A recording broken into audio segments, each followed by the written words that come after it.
નમસ્કાર વિદ્યાર્થી મિત્રો, હું સાગર કાછડિયા વેદ ડિજિટલ એજ્યુકેશનમાં આપ સર્વે વિદ્યાર્થી મિત્રોનું હાર્દિક સ્વાગત કરું છું. આજે આપણે વાત કરવાના છીએ ધોરણ 10 વિષય વિજ્ઞાન ચેપ્ટર નંબર 2 એસિડ બેઝ અને ક્ષાર, જેમાં આજનો આપણો પ્રથમ સવાલ છે કે શા માટે દહીં અને ખાટા પદાર્થોને પિત્તળ અને તાંબાના વાસણોમાં ન રાખવા જોઈએ? તો ચાલો, શું કામ ન રાખવા જોઈએ? તો કે દહીં અને ખાટા પદાર્થ આ બંનેમાં શું હોય છે? તો કે આવા ખાટા પદાર્થમાં હોય છે એસિડ છે. શું છે? એસિડ. આ બંનેમાં એસિડ હોય છે. આ જે એસિડ છે તે પિત્તળ તેમજ તાંબુ આની સાથે પ્રક્રિયા કરે છે અને ઝેરી પદાર્થો બનાવે છે. આ એસિડ છે એ ધાતુ સાથે પ્રક્રિયા કરે અને ઝેરી પદાર્થ બનાવે. તે માનવ શરીર માટે નુકસાનકારક છે. આથી દહીં અને તેના જેવા બીજા જે ખાટા પદાર્થો છે એને આપણે પિત્તળ કે તાંબાના વાસણમાં રાખીશું નહીં. ત્યારબાદ બીજો જે પ્રશ્ન છે કે સામાન્ય રીતે ધાતુની એસિડ સાથેની પ્રક્રિયાથી કયો વાયુ મુક્ત થાય છે? ઉદાહરણ દ્વારા સમજાવો અને આ વાયુની હાજરી કસોટી તમે કેવી રીતે કરશો? તો ચાલો, ધાતુની એસિડ સાથેની પ્રક્રિયા, ધાતુ પ્લસ એસિડ. હવે એમાંથી કયો વાયુ મુક્ત થાય? તો આપણને ખબર છે કે ધાતુ તરીકે લઈએ ઝીંક, એસિડમાં લઈએ HCl. તો શું થઈ ગયું અહીંયા પ્રક્રિયા થઈને? ZnCl2 plus H2. કયો વાયુ ઉત્પન્ન થયો? તો કે ડાયહાઇડ્રોજન વાયુ ઉત્પન્ન થાય છે. હવે આ હાઇડ્રોજન વાયુ ખરેખર ઉત્પન્ન થયો, તમારે ચકાસણી કરવી. શું કરવાનું? તો આપણે ચેપ્ટરની જે પ્રથમ પ્રવૃત્તિ કરી હતી કે પેલી સળગતી મીણબત્તીને આપણે પાસે રાખી તો ધડાકો થયો હતો. આ ધડાકો થવાનું કારણ શું છે? તો કે એ હાઇડ્રોજન વાયુને કારણે. ચલો જોઈએ. તો કે ધાતુની એસિડ સાથેની પ્રક્રિયાથી હાઇડ્રોજન વાયુ મુક્ત થાય છે. ઝીંકની પ્રક્રિયા HCl સાથે કરું તો શું બને? ZnCl2. કઈ રીતે બને? ચલો, ઝીંકનો વીજભાર છે +2, હાઇડ્રોજન +1, ક્લોરીન -1. આ કોની સાથે જોડાય? તો ઝીંક જોડાય એસિડના Cl સાથે. કઈ રીતે જોડાય? તો કે ઝીંક અને Cl. ઝીંકનો વીજભાર +2, આનો -1. ધોરણ 9માં શીખાય એ પ્રમાણે ક્રોસ ગુણાકાર. ઝીંકને 1 વડે ગુણો, Cl ને 2 વડે. તો શું બની ગયું? ZnCl2. ત્યારબાદ H કોઈ દિવસ એકલો હોય નહીં, એટલે શું હોય? H2. તો કયો વાયુ મુક્ત થાય છે? હાઇડ્રોજન વાયુ મુક્ત થાય છે. હવે હાઇડ્રોજન વાયુની હાજરીની ચકાસણી કરવા માટે સળગતી દિવાસળી કે સળગતી મીણબત્તીને જ્યાં હાઇડ્રોજન વાયુ મુક્ત થાય છે ત્યાં રાખવાની અને કસનળીના મુખ પાસે રાખતા શું થાય છે? હાઇડ્રોજન વાયુને કારણે ધડાકો થાય છે. ધડાકો થાય એટલે શું પ્રૂફ થાય? કે હાઇડ્રોજન વાયુ છે. ત્યારબાદ આગળનો પ્રશ્ન છે કે ધાતુનું એક સંયોજન A મંદ હાઇડ્રોક્લોરિક એસિડ સાથે પ્રક્રિયા કરી ઉભરા ઉત્પન્ન કરે છે. એવું સંયોજન છે જે HCl સાથે પ્રક્રિયા કરી ઉભરા ઉત્પન્ન કરે છે. ઉત્પન્ન થતો વાયુ સળગતી મીણબત્તીને ઓલવી નાખે છે. જો ઉત્પન્ન થતા સંયોજનો પૈકી એક કેલ્શિયમ ક્લોરાઇડ હોય તો પ્રક્રિયા માટે સમતોલિત સમીકરણ લખો. ચલો, ધાતુનું એક સંયોજન A. ચલો, એ સંયોજન કયું છે? CaCO3, જેને શું કહેવાય? Calcium carbonate.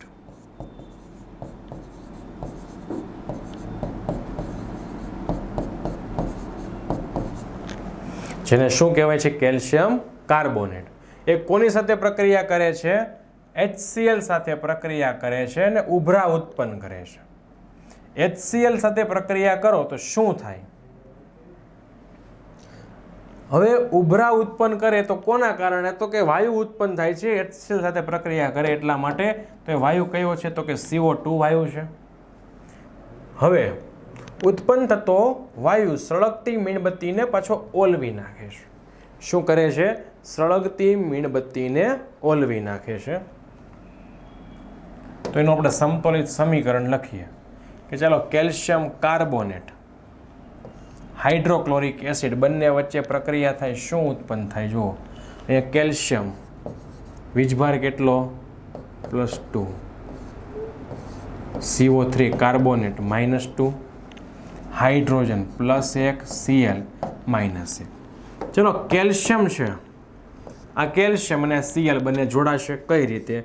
તો કેલ્શિયમ પાસે +2, Cl પાસે -1.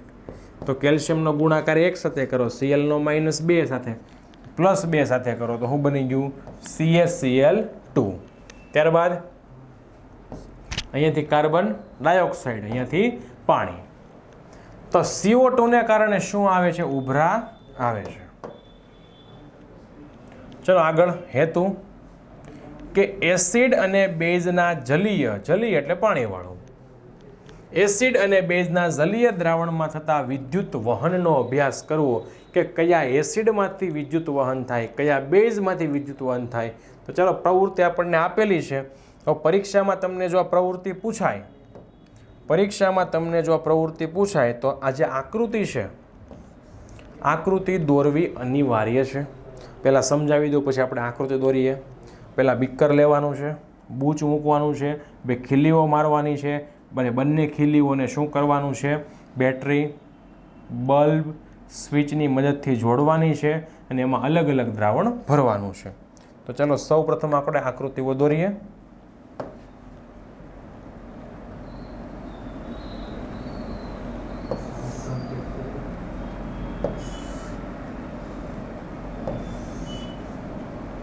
ચાલો બીકર લીધું, આ શું લીધું? મેં બૂચ લીધું. આ બૂચમાં હું શું કરીશ? 2 ખીલીઓ મારીશ.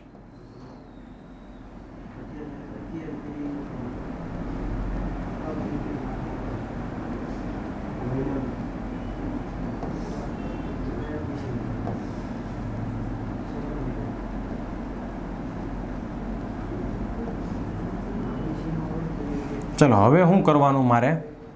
તો કે આ બંને ખીલીઓ જે છે,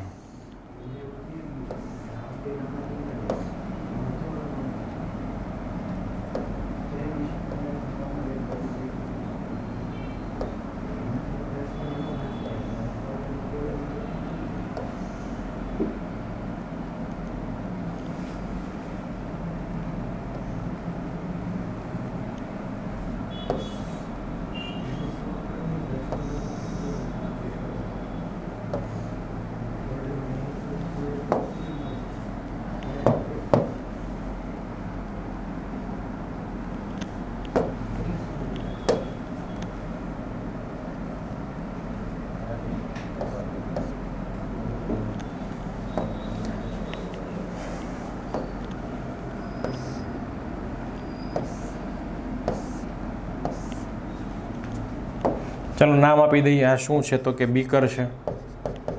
આ શું છે? તો કે બૂચ. એમાં શું ખૂતાડી? 2 ખીલીઓ. અને આ શું છે? તો કે વાહક તાર છે. ચલો આ બૂચ જે છે એ કેવું છે? અવાહક છે. આ બૂચ કેવું છે? અવાહક.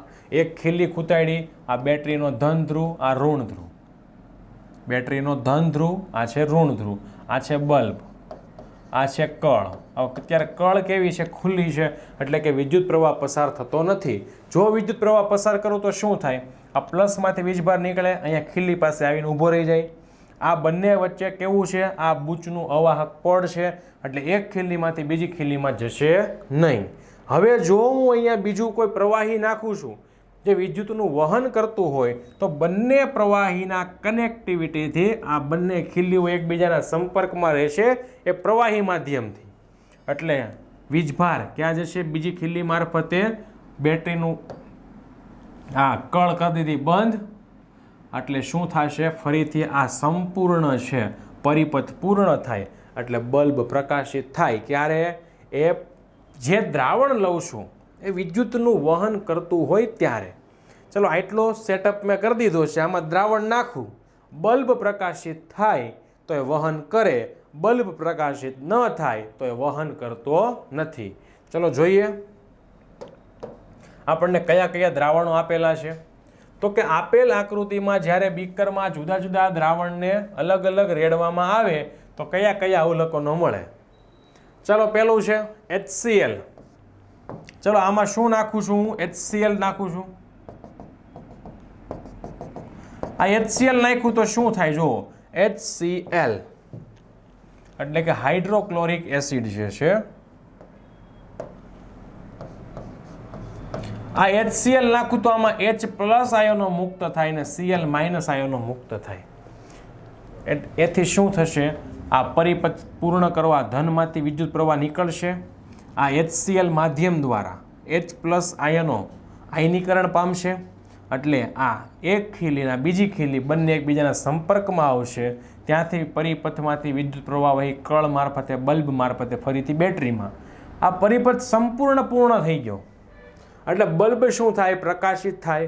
એટલે કે જ્યારે તમે HCl નાખો તો આ H પ્લસ આયનને કારણે શું થાય છે? બલ્બ પ્રકાશિત થાય છે. તો HCl કેવું છે? વિદ્યુતનું સુવાહક છે. હવે H2SO4. ચાલો H2SO4 નાખો. એમાં પણ શું થાય છે? H પ્લસ આયન અને SO4 માઇનસ આયન મુક્ત થાય છે, આયનીકરણ થાય છે. એટલે આ બંને ખીલી એકબીજાના સંપર્કમાં ધનમાંથી વીજ પ્રવાહ નીકળશે. એક ખીલી અને બીજી ખીલી બંને એ H2SO4ના માધ્યમથી જોડાયેલી છે. વિદ્યુત પ્રવાહ પસાર કરો, H પ્લસ ઉત્પન્ન થાય તો એ આયનોને કારણે આ બલ્બ પાછો શું થાય? પ્રકાશિત. તો આ H2SO4 કોના કારણે વિદ્યુત વહન કરે છે? તો કે H પ્લસના એ કારણે. ત્યારબાદ C6H12O6 ગ્લુકોઝ. C6H12O6 અહીંયા આયનીકરણ થતું નથી. એટલે કે અહીંયા કેમ HCl માંથી H પ્લસ મુક્ત થયા, Cl માઇનસ મુક્ત થયા, એવી રીતે અહીંયાથી કંઈ પણ મુક્ત થતું નથી. એટલે આ બંને ખીલીમાં તમે શું છે? આ એક ખીલી બીજી ખીલી એની એમાં ગ્લુકોઝ નાખ્યો છે, પણ ગ્લુકોઝનું આયનીકરણ થાય તો વીજ પ્રવાહ એક ખીલી મારફતે બીજી ખીલીમાં જાય આ પ્રવાહી માધ્યમને કારણે. પણ અહીંયા ગ્લુકોઝનું આયનીકરણ થતું નથી. એટલે એક ખીલી અને બીજી ખીલી જો આ બૂચ વડે તો કંઈ ભેગી થવાની નથી, એકબીજાના કનેક્શનમાં રહેવાની નથી. શું કામ? તો કે અવાહક છે. વધુ કોણ? તો કે પ્રવાહી માધ્યમ. પણ આ ગ્લુકોઝ તમે જે નાખેલું છે આ ગ્લુકોઝને કારણે પણ આ એક ખીલી બીજી ખીલી સાથે એ કનેક્ટેડ થતી નથી. શું કામ? તો કે આ ગ્લુકોઝનું આયનીકરણ થતું નથી. એટલે અહીંયા પ્લસમાંથી વિદ્યુત પ્રવાહ નીકળો અહીંયા ઊભો રહી જશે. આ રીતે પરિપથ પૂર્ણ કરશે નહીં. એટલે ગ્લુકોઝ કેવું છે? તો કે ગ્લુકોઝ છે એ વિદ્યુતનું વહન કરશે નહીં. ત્યારબાદ C2H5OH. ચલો હવે આ શું કરશે? C2H5 ethanol. અને શું કહેવાય? ઇથેનોલ. એ પણ શું કરશે? આયનીકરણ કરતું આયનીકરણ ન થાય એટલા માટે શું થાય? આ બંને ખીલીઓ એકબીજાના કનેક્શનમાં ન આવે તો આ વીજ પ્રવાહ અહીંયા અટકી જશે, પરિપથ પૂર્ણ કરશે નહીં. ત્યારબાદ NaOH. NaOH તો NaOH માં કયા કયા આયનો મુક્ત થાય? તો કે Na પ્લસ અને OH માઇનસ. તો આ OH માઇનસ જે આયન મુક્ત થાય છે એટલે અહીંયા બેટરીમાંથી ધન વીજભાર ધન છેડા મારફતે વીજભાર નીકળશે, આ ખીલીમાં આવશે. OH માઇનસ આયન મુક્ત થવાને કારણે ક્યાં જશે? બીજી ખીલીમાં. અને આ વાહક તાર મારફતે સંપૂર્ણ પરિપથ પૂર્ણ કરશે. એટલે આ બલ્બ કેવો થશે? પ્રકાશિત થશે. તો NaOH એ કેવું છે? વિદ્યુતનું વહન કરે છે. શું કામ? કે એમાં OH માઇનસ આયનનું આયનીકરણ થાય છે. ત્યારબાદ કેલ્શિયમ હાઇડ્રોક્સાઇડ. ચલો કેલ્શિયમ હાઇડ્રોક્સાઇડ CaOH ટ્વાઇસ. એમાંથી શું થાય? Ca+2 અને OH minus. Ca+2 OH minus. અહીંયા પણ જો આયનો મુક્ત થાય છે, કયો આયન મુક્ત થાય છે? OH minus. તો આ ધન છેડા મારફતે વિદ્યુત પ્રવાહ આવે છે. OH માઇનસનું આયનીકરણ થવાને કારણે એક ખિલ્લીમાંથી વિદ્યુત પ્રવાહ જાય છે બીજી ખિલ્લીમાં. બીજી ખિલ્લીમાં વાહકતાર મારફતે કણમાં, બલ્બમાં, પછી બેટરીમાં. એટલે સંપૂર્ણ પરિપથ પૂર્ણ થઈ જાય છે. સંપૂર્ણ પરિપથ પૂર્ણ થાય એટલે બલ્બ પ્રકાશિત થાય. તો કોના કારણે પ્રકાશિત થાય છે? તો કે OH માઇનસના કારણે. તો આના પરથી આપણને શું ખ્યાલ આવે કે જે આયનો મુક્ત કરતા હોય, આયનીકરણ થતું હોય એ જ વિદ્યુત વાહક છે, બાકીના વિદ્યુત વાહક નથી. અહીંયા જો ગ્લુકોઝ અને ઇથેનોલ આ બંને વિદ્યુતના વાહક નથી. શું કામ? તો કે એ H+ કે OH માઇનસ આયનોને મુક્ત કરતા નથી. ત્યારબાદ હવે આ પ્રવૃત્તિ ઉપરથી આપણે જે અવલોકન કરેલું છે એના પ્રશ્નના જવાબ આપવાના છે કે બલ્બનું પ્રકાશિત થવું એ શું સૂચવે છે? તો કે બલ્બનું પ્રકાશિત થવું એવું સૂચવે છે કે દ્રાવણમાંથી વિદ્યુત પ્રવાહ વહી શકે છે. દ્રાવણમાં વિદ્યુતનું વહન કોના દ્વારા થાય છે? તો કે વિદ્યુતનું વહન છે એ આયનો દ્વારા થાય છે. ત્યારબાદ એસિડિક અને બેઝિક ગુણધર્મો માટે જવાબદાર આયનો કયા છે? તો કે એસિડિક માટે છે H+ આયન અને બેઝ માટે છે OH માઇનસ આયન. ત્યારબાદ આગળનો પ્રશ્ન જે છે, આલ્કોહોલ અને ગ્લુકોઝ જેવા સંયોજનો, આલ્કોહોલ અને ગ્લુકોઝ જેવા જે સંયોજનો છે એ હાઇડ્રોજન ધરાવે છે, પરંતુ તેઓ એસિડની માફક વર્ગીકૃત થતા નથી, આયનો મુક્ત કરતા નથી. તે સાબિત કરવા માટે એક પ્રવૃત્તિ જણાવો. તો ચાલો શું કરવાનું છે કે આકૃતિમાં દર્શાવ્યા પ્રમાણે સાધનોની ગોઠવણી કરવાની છે, જે અહીંયા આપણે કરેલી છે. બીકર લીધેલું છે, બૂચ મૂકેલું છે, બૂચમાં 2 ખીલી લગાવેલી છે. એક ખીલી વાહકતાર મારફતે બેટરી સાથે, ધન છેડો, ઋણ છેડો બલ્બમાં, બલ્બનો એક છેડો કળમાં, કળમાંથી પાછો ક્યાં છે? બીજી ખીલીમાં. આ પ્રમાણેનું આપણું આખું સેટઅપ છે. હવે દ્રાવણ તરીકે મારે લેવાનું છે આલ્કોહોલ અથવા તો એમાં ઇથેનોલ. અને આ આલ્કોહોલ અથવા ઇથેનોલ જે ન લઈએ તો એના બદલામાં મારે શું લેવાનું છે? ગ્લુકોઝ. હવે જો આપણે આ પ્રવૃત્તિ કરી, આલ્કોહોલ નાખો, વિદ્યુત કળ ચાલુ કરો, વિદ્યુત પ્રવાહ પસાર થાય. વિદ્યુત પ્રવાહ પસાર ક્યારે થાય? કે આ બલ્બ છે એ પ્રકાશિત થતો હોય તો એનો અર્થ શું થાય? કે આ પ્રવાહનો વહન કરે છે, વિદ્યુતનું સુવાહક છે. પણ શું થાય? જો અહીંયા ધનમાંથી વિદ્યુત પ્રવાહ નીકળે છે, આ ખીલી પાસે આવે છે. હવે આ ઇથેનોલ છે કે ગ્લુકોઝ જે છે એ આયનોનું આયનીકરણ કરતા નથી, H+ આયન કે OH માઇનસ આયનને મુક્ત કરતા નથી. એટલે છે આ દ્રાવણ જે છે એ આયનો મુક્ત કરતા નથી, એટલે વિદ્યુત પ્રવાહને એ આ એક ખીલી મારફતથી બીજી ખીલી મારફત પહોંચાડતા નથી. હવે અહીંયા આવીને ઊભો રહી ગયો, અહીંયા નથી પહોંચતો, તો આ પરિપથ સંપૂર્ણ પૂર્ણ થતો નથી. અને સંપૂર્ણ પૂર્ણ ન થાય તો બલ્બ પણ પ્રકાશિત થતો નથી. કીધું ને હમણાં કે આલ્કોહોલ લેવાનું, ત્યારબાદ હું લેવાનું? ગ્લુકોઝ. બંનેના તમારે અવલોકન નોંધવાના છે. તો બંને કેવા છે? વિદ્યુતના અવાહક છે, એમાંથી વિદ્યુત પ્રવાહ પસાર થતો નથી. કઈ રીતે ખબર પડી? તો કે બંને દ્રાવણમાં બલ્બ પ્રકાશિત થયો નહીં. આ એવું સૂચવે છે કે દ્રાવણમાંથી વિદ્યુત પ્રવાહ પસાર થતો નથી. જો થતો હોત તો સંપૂર્ણ પરિપથ પૂર્ણ થાત અને બલ્બ શું થાત? પ્રકાશિત.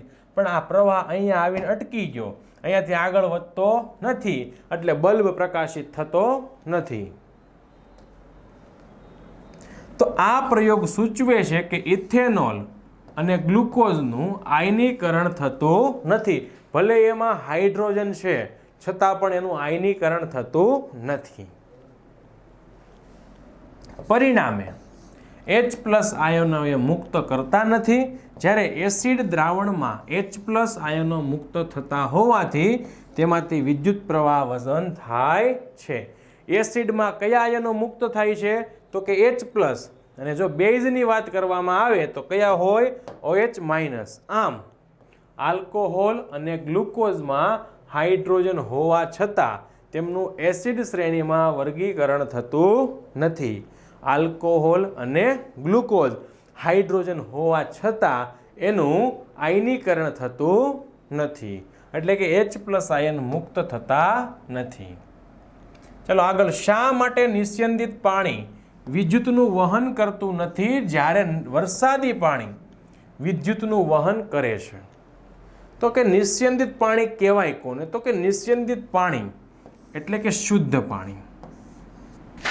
નિસ્યંદિત પાણી એટલે કે જે શુદ્ધ પાણી છે અને જે આયનો ધરાવતું નથી. ત્યારે વરસાદનું પાણી એસિડ જેવી અશુદ્ધિઓ ધરાવે છે જે પાણીમાં ઓગાળતા આયનો મુક્ત કરે છે. એસિડ જેવી અશુદ્ધિ છે એટલે કે કયા કયા આયનો ધરાવતા હોય? તો કે H+ જેવા. આમ નિસ્યંદિત પાણીમાં આયનો નથી. આયનો નથી શેમાં? નિસ્યંદિત પાણીમાં, એટલે એ વિદ્યુતનું વહન કરશે નહીં. જ્યારે વરસાદી પાણીમાં આયનો છે એટલે શું કરે છે? વિદ્યુતનું વહન કરે છે.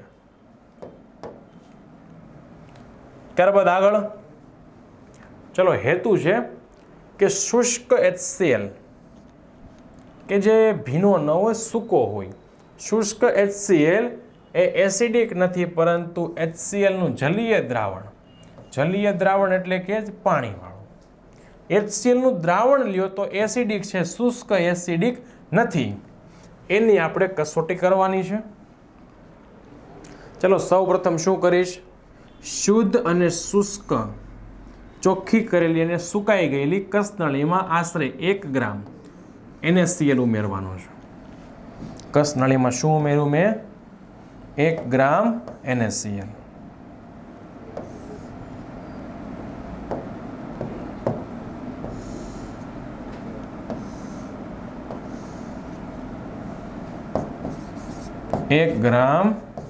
NaCl.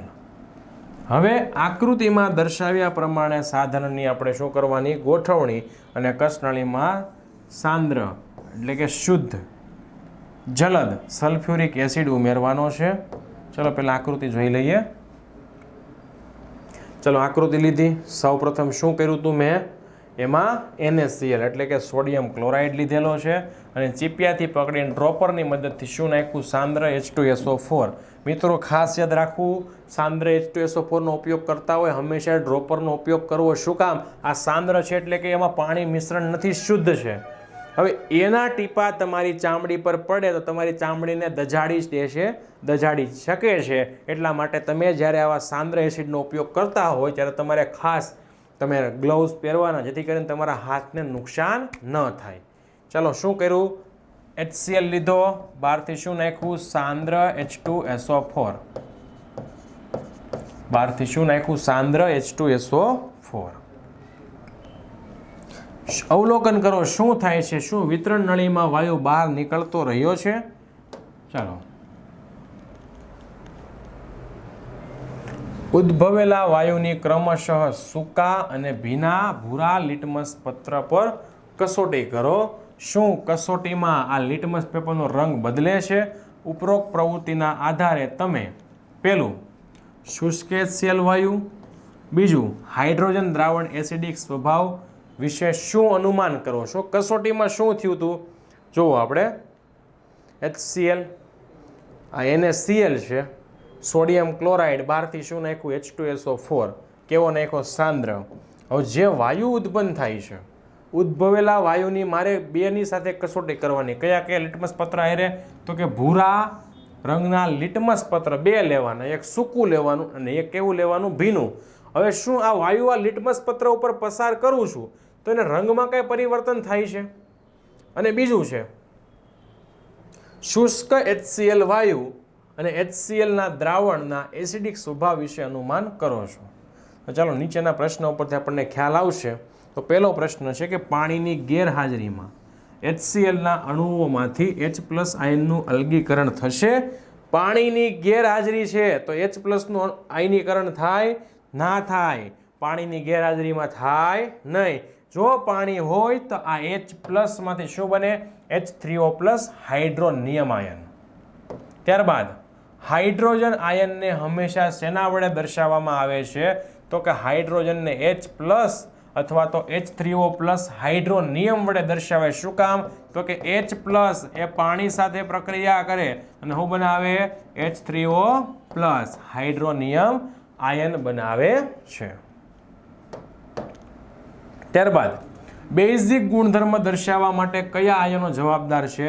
તો કે OH માઇનસ. આલ્કલી બેઝની પાણીમાં દ્રાવ્યતા જણાવો. આલ્કલી બેઝ એ પાણીમાં શું થાય છે કે દ્રાવ્ય થઈને ઓગળી જાય છે. આલ્કલી બેઝના બે ઉદાહરણ આપો. તો કે NaOH અને KOH. ત્યારબાદ બેઝના ગુણધર્મો લખો. તો બેઝ છે એ સ્પર્શે ચાબુ જેવા ચીકણા, સ્વાદે કડવા અને ક્ષારીય, ખવાઈ જાય તેવા. કેવા હોય બેઝ? તેઓ સ્પર્શે ચીકણા, સ્વાદે કડવા અને ક્ષારીય એટલે કે ખવાઈ જાય તેવા હોય છે.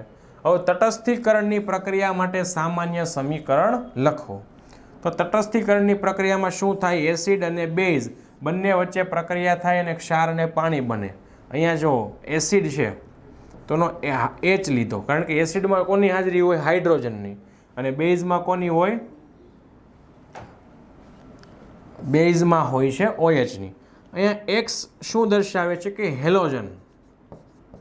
કયો સમૂહ? Halogen. Fluorine, chlorine, bromine, iodine. અહીંયા શું આવ્યું? હેલોજન સમૂહ લેવાનો છે. અને અહીંયા M એટલે મેટલ, ધાતુ લેવાની છે. તો શું થાય? જોવો અહીંયા કે આ બંને જોડાઈ જાય અને આ બંને જોડાય. H પ્લસ OH માઇનસ અને મેટલ ને હેલોજન. તો તમને શું બનાવે છે? MX, ક્ષાર અને પાણી. અને બીજું બનાવે છે પેલો ક્ષાર અને બીજું પાણીનું નિર્માણ થાય છે. ચલો, એસિડ પાણીની ગેરહાજરીમાં શા માટે એસિડિક વર્તણૂક દર્શાવતા નથી? હમણાં આગળની આપણે પ્રવૃત્તિ કરીને કે લિટમસ પત્ર આરે, તો સૂકા લિટમસ પત્ર આરે વાયુ છે કસોટી કરશે નહીં. એ કોની આરે કસોટી કરશે? ભીના લિટમસ પત્ર સાથે. એ જ વાત છે કે એસિડ પાણીની ગેરહાજરીમાં શા માટે એસિડિક વર્તણૂક દર્શાવતા નથી? તો કે પાણીની ગેરહાજરીમાં એમાં H પ્લસ ન હોય. પેલું આગળનો સમય આપણે જે પ્રવૃત્તિ કરી હતી, આ પ્રવૃત્તિ આમાં શું થાય? વાયુ જે ઉત્પન્ન થાય છે, આ જે વાયુ ઉત્પન્ન થાય છે, આ વાયુને તમે છે સૂકા લિટમસ પત્ર આરે કસોટી કરાવો અને પાછી ભીના આરે કરાવો. બંનેમાંથી કોની આરે પ્રક્રિયા કરશે? તો કે ભીના આરે. શું કામ? એમાં પાણી છે. તો એસિડ છે એ પાણીની હાજરીમાં શું કરશે? પ્રક્રિયા કરશે, બાકી કરશે નહીં. કારણ કે શું કામ? પાણીની ગેરહાજરી હોય તો H પ્લસ આયનો એમાંથી મુક્ત કરી શકાતા નથી. કારણ કે એસિડિક ગુણધર્મ માટે જવાબદાર કોણ છે? H પ્લસ આયન છે. આમ પાણીની ગેરહાજરીમાં એસિડ H પ્લસ આયનને મુક્ત કરી શકતા ના હોવાથી એ એસિડિક ગુણધર્મ ધરાવતા નથી. ત્યારબાદ એસિડિક અને બેઝિક ગુણધર્મ, એસિડિક અને બેઝિક વર્તણૂક માટે જવાબદાર આયનો જણાવો. એસિડિક અને બેઝિક વર્તણૂક પાણી સાથેની પ્રક્રિયા દ્વારા સમજાવો. તો એસિડિક વર્તણૂક માટે કોણ જવાબદાર છે? તો કે H પ્લસ અથવા તો H3O પ્લસ. આ H3O પ્લસને શું કહેવાય છે? Hydronium ion. જ્યારે બેઝિક વર્તણૂક માટે કોણ જવાબદાર છે? તો કે બેઝિક માટે છે OH માઇનસ આયન જવાબદાર છે. એસિડિક માટે H પ્લસ અને બેઝિક માટે OH માઇનસ. ચલો, હવે આ HCl આ શું છે? તો કે એસિડ છે. આ H2O શું છે? તો કે બેઝ છે. આવા એસિડમાંથી H પ્લસ આયન અને Cl માઇનસ આયન મુક્ત થાય છે. તો H પ્લસ ક્યાં જોડાઈ જાય છે? તો કે પાણીના સાથે. અને શું બની જાય છે? H3O પ્લસ બને છે. અને Cl પોતે શું કરે છે? અલગ રહે છે. તો આ શું થયું? એસિડ, સોરી અહીંયા બેઝ નહીં આવે, શું આવશે? પાણી આવશે.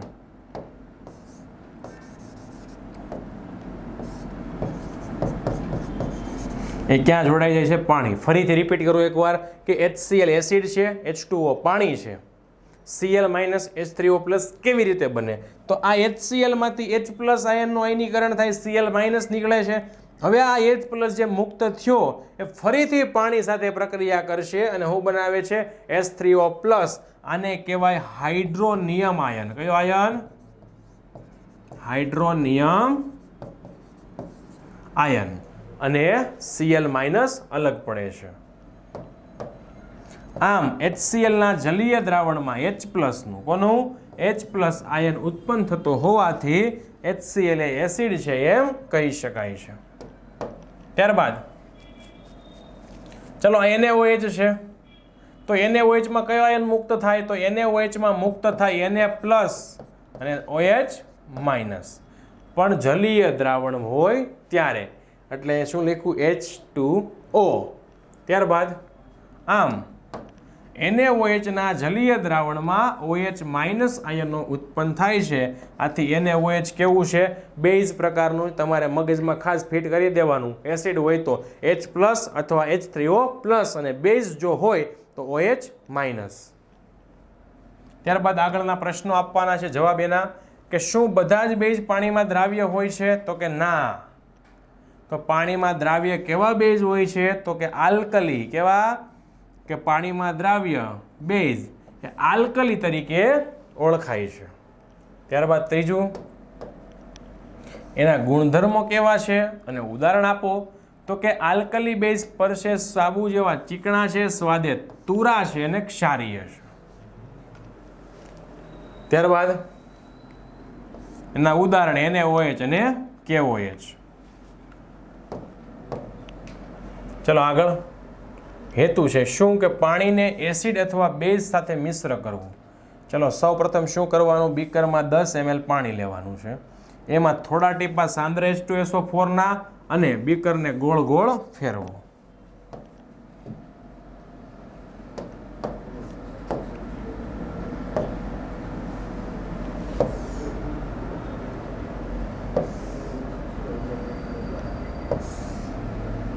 ચલો બીકર છે, 10 ml શું લેવાનું છે?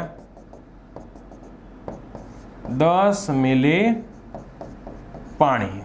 બહારથી શું એડ કરું છું? સાંદ્ર H2SO4.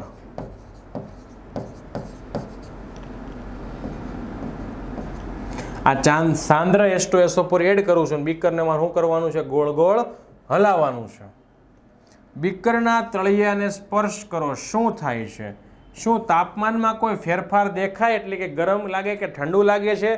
તો અહીંયા તમે જો શું કરો છો? પાણીમાં એસિડ નાખો છો એટલે ઉર્જા ઉત્પન્ન થાય. ઉર્જા ઉત્પન્ન થાય. બીકર કેવું લાગે? ગરમ લાગે છે. શું આ પ્રક્રિયા ઉષ્માક્ષેપક છે કે ઉષ્મા શોષક છે? ઉષ્માક્ષેપક એટલે કે જે શું કરે? ઉષ્મા દૂર કરે. ઉષ્મા શોષક એટલે કે ઉર્જાને મેળવે. અહીંયા ઉર્જા દૂર થાય છે, ઉર્જા ગુમાવાય છે, એટલે શું થાય છે? એ ઉષ્માક્ષેપક પ્રક્રિયા છે. હવે H2SO4 ને બદલે NaOH ની નાની ગોળીઓ લઈ ફરીથી ઉપરની પ્રવૃત્તિનું પુનરાવર્તન કરો. ચલો અવલોકન પરથી આપણે જવાબ દેવાના છે કે એસિડ અને બેઝની પાણીમાં ઓગાળવાની પ્રક્રિયા કઈ છે? તો કે ઉષ્માક્ષેપક. શું કામ? તો કે તમારી પાસે જે અહીંયા પાણી છે, પાણીમાં બહારથી તમે એસિડ એડ કરો છો તો આ પ્રક્રિયા દ્વારા શું થાય છે? આ ઉર્જા મુક્ત થાય છે. ઉર્જા મુક્ત થાય એટલે એ પ્રક્રિયાને કહેવાય ઉષ્માક્ષેપક પ્રક્રિયા. કઈ કહેવાય? ઉષ્માક્ષેપક પ્રક્રિયા. એસિડ અથવા બેઝને પાણી સાથે મિશ્ર કરતા દ્રાવણની સાંદ્રતામાં કઈ ફેર પડે છે? હા. શું ફેર પડે? તો કે દ્રાવણની સાંદ્રતા શું થાય? ક્રમશઃ ઘટતી જાય છે, એમાં ઘટાડો થતો જાય છે. તો મિત્રો આ વિડીયોમાં આપણે અહીંયા સુધી રાખીએ. ફરીથી મળીશું નવા વિડીયો સાથે, નવા પ્રશ્ન સાથે. અસ્તુ. જય હિન્દ, જય ભારત.